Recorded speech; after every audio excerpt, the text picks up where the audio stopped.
Alright, I gotta talk about this new Watcher trailer that just came out like 2 hours ago. That's right, DOS and Mossbag, it's this random guy's turn to make a 9-minute video out of a 90-second trailer. Let's go. We start off with some bugs minding their own business before this idiot shows up, scares them away because he's racist, and then runs away knowing the repercussions of his actions. Turns out the police get called and chase after the guy to remind him why he shouldn't be living in Chicago. Also, there's a pole plant in the background, eagerly waiting to ruin someone's first playthrough. Then Nightcat materializes from the darkness, waddles forward a bit before the camera zooms in right betwixt the eyes. Reminds me of what I did in Iraq. Yada yada yada. It skips to the title card and then it tells you to wishlist it on Steam. You do not have a choice. And then it just shows the thumbnail of the video for the next 30 seconds. Okay, that's all. Thank you. Bye. Or is it?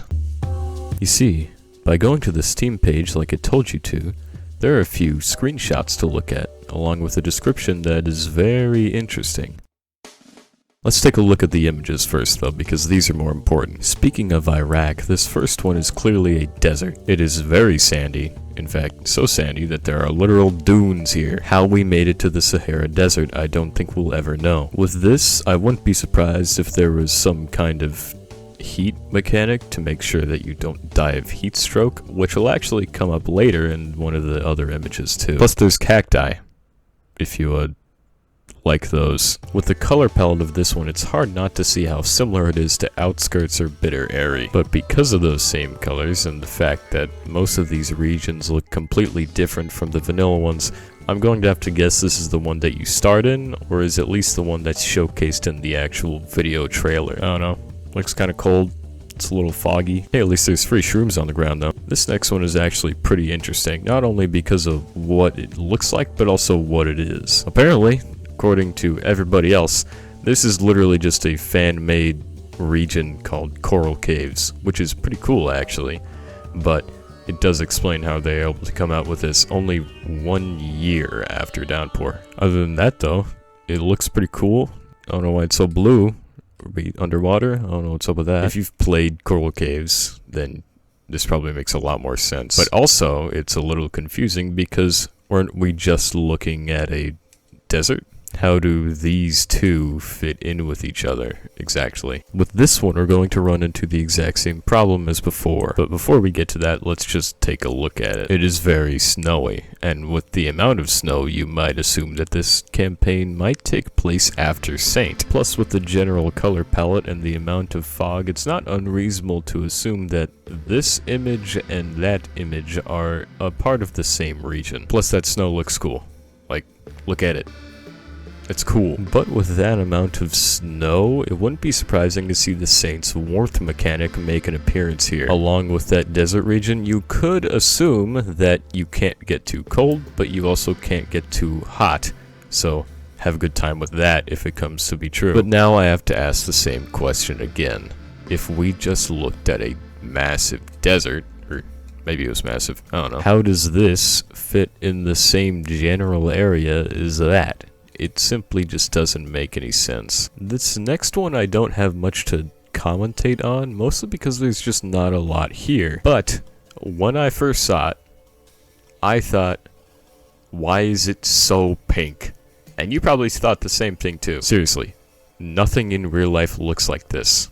If you have seen something like this, go see a doctor. This region looks like the aftermath of a gender reveal party and the subsequent nuclear fallout. Other than that though, just kind of looks like Skylands. One more thing though, clearly we are above the clouds here, but there are no other iterator cans in the distance, at least none that we can see. Not to mention the fact that it seems to me that the moon is much more far to the right of the sky than it was on any other screen in the vanilla game. I don't know though, call me MatPat the way I'd be going schizophrenic over this. Again, for this one, I don't have that much to talk about. At first glance, it almost looks like it has the same color palette as those other two. But when you notice that kind of brown, orangish accent color, you realize that it's actually not. Not to mention the fact that this is also apparently ripped from another fan-made region called Aether Ridge, which I have not played, nor could I find on Steam Workshop, so I'm just gonna have to take your word for it. You better not be wrong. I don't like being wrong. This is the very last screenshot on the Steam page, and it has a lot going for it. It's a lot more interesting. For one, that is so much acid.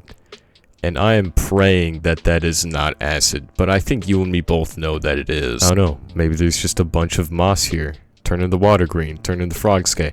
I don't know, but that's definitely not what that is, and I don't think I'm too excited, but at least it's interesting. Now to cross out the very last thing on our little bucket list here is to check out this description on the Steam page, which is actually quite insightful. So, without further ado, journey beyond something, somewhere only ever glimpsed.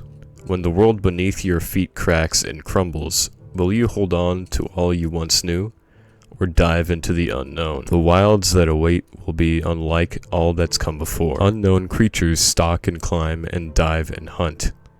New breeds rip and pluck and burrow and hide. Predator and prey redefined. And through the middle of it all, a lonely lost slugcat trying their best to outlast the ravages of a warped world.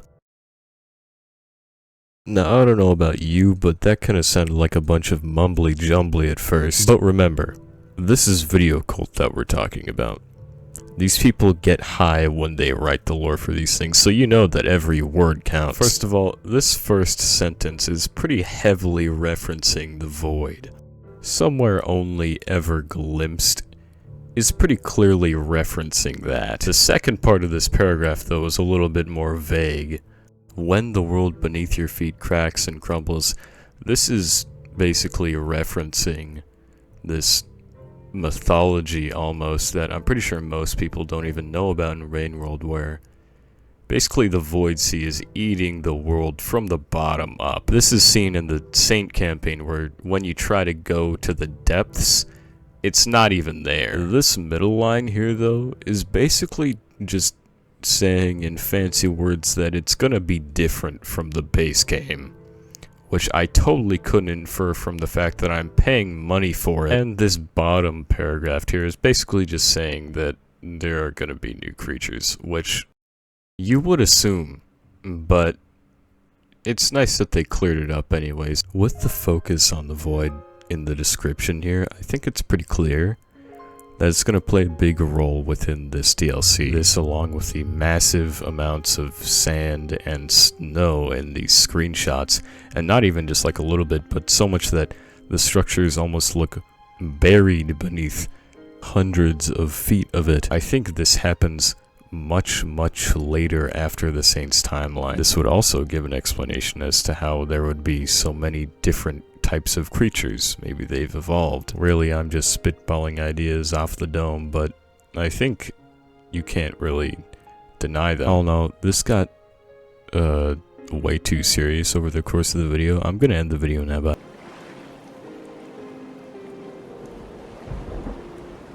or will I?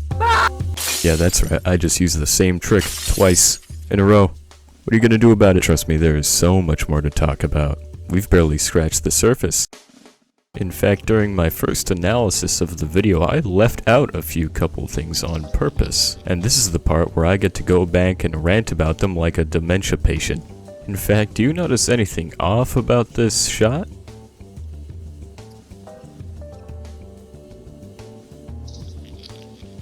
No, it's not that the background bugs make bat fly noises. You imbecile. If we zoom in just a little bit upwards, we'll notice a rot cyst growing on the walls. And I don't know about you, but the general look of this area kind of tells me that that's not supposed to be there. But then again, that's not all. Watch this clip and tell me if there's anything off that you notice.